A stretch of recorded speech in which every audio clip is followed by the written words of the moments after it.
ଜାତୀୟ ରାଜପଥ ଉପରେ ଏକ ଚଳନ୍ତା ବସ୍ରୁ ଚକା ବାହାରି ପଳାଇ ଯାଇଥିଲେ ମଧ୍ୟ ଅଳ୍ପକେ ବର୍ତ୍ତି ଯାଇଛନ୍ତି ବସ୍ରେ ଥିବା 50ରୁ ଉର୍ଦ୍ଧ୍ୱ ଯାତ୍ରୀ।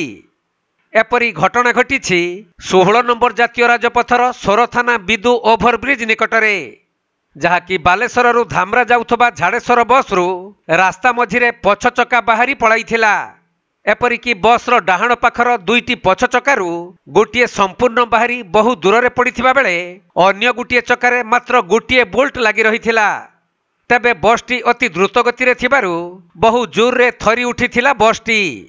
ଏହା ଦେଖି ବସ୍ର ଡ୍ରାଇଭର ଅତି ଚତୁରତାର ସହିତ ଗାଡ଼ିଟିକୁ ଅଟକାଇ ଦେବାରୁ ଟଳି ଯାଇଥିଲା ଏକ ବଡ଼ ଦୁର୍ଘଟଣା। ଆଉ ଅଳ୍ପକେ ବର୍ତ୍ତି ଯାଇଥିଲେ ବସ୍ରେ ଥିବା 50ରୁ ଉର୍ଦ୍ଧ୍ୱ ଯାତ୍ରୀ।